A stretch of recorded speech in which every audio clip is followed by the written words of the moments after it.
and our ethos has always been education for life and education for living.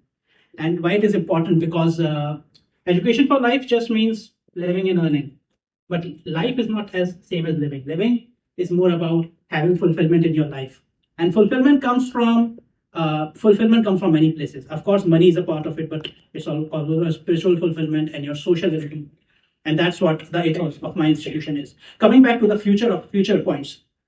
See, there is a very good thing, and like many of you, I am also a millennial, so it's not that I'm. I also see things on internet, and one thing I very read recently: no matter what job you are doing, you are in marketing because you are selling yourself. You sell yourself to an MBA person, you sell yourself to a recruiter, and then you try to sell yourself to say someone you're dating, right? How do you communicate your intelligence? How do you communicate your strength? That's what the important thing is.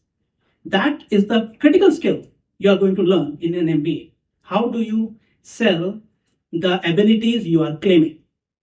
Number two, about education. Education never stops, just the harshness of the master.